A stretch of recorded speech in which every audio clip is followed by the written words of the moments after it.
ikastaroan egin diren lanak elkartu ditugu.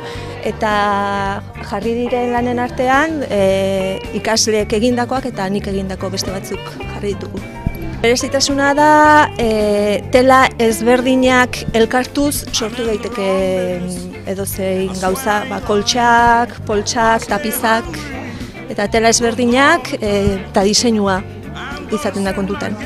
Edo nork ikas dezake josten ez dakien batetik, asko josten dakien batek. Berezitasuna eskulanak gustoko izatea. Bai. Pazientzia da denbora beharko da. Asko, bai. Denborarekin eta polikien eginezkeo asko gauza politiako ateratzen dira. 10 edo 11 ikasle dauzkat. Denak emakumeak eta adinak 30 urtetik 60 urterako ikasleak dauzkat.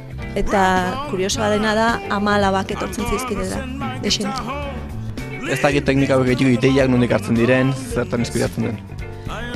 Hasiera baten, dela 10 urte hasi nitzanen, liburu eta aldizkarietatik hartzen genitun, baina guain internet daukagunez, internetera jo eta gauza asko topatzen dira.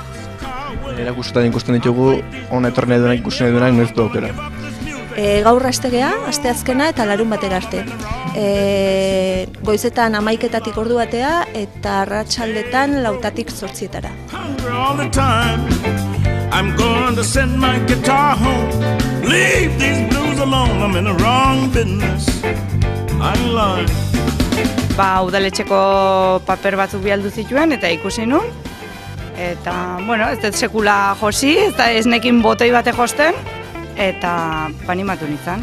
Hasi nintzen, etorri nintzen ezer gabe aurreneko klasera eta moen gustora. Denbora eta pazientzia.